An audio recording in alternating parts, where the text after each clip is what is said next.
In the wide expanse of Mongolia, under the blue sky that framed the rocky steppe, Genghis Khan and his men rode on horseback, chasing their destinies and expanding their kingdom swiftly, without remorse. Well into his 50s, the Mongol leader would continue to ransack and destroy to further the scope of his kingdom.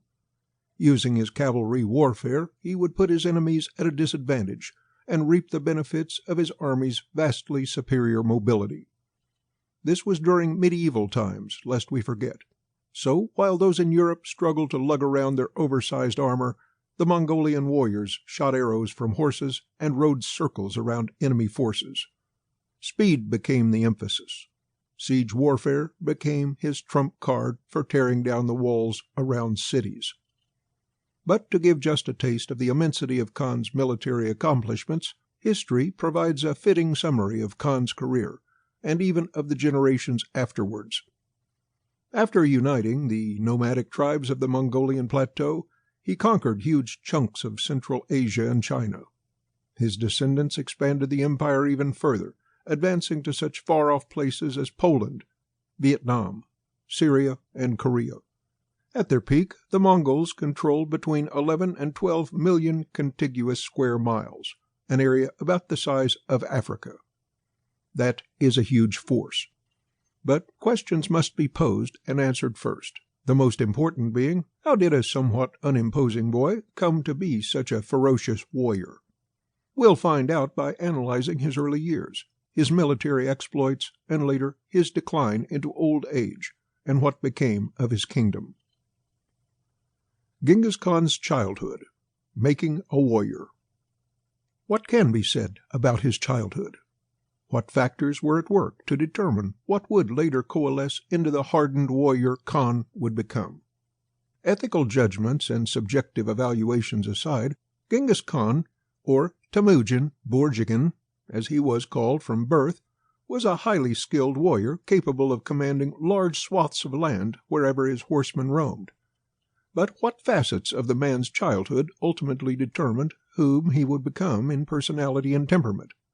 According to Jack Weatherford, one of the most popular Genghis Khan experts alive today, Khan's childhood was of the violent sort, the stressful and difficult type, which can have very harsh consequences on the impressionable mind of a child.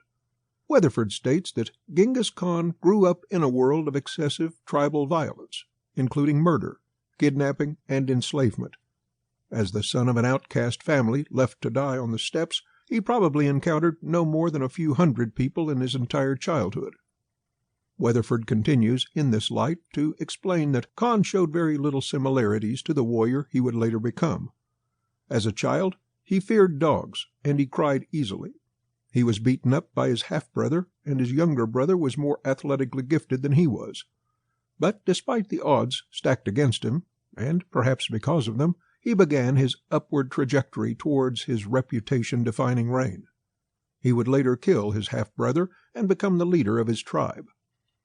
At one point he was captured and enslaved by the clan that had abandoned him, but he was eventually able to escape.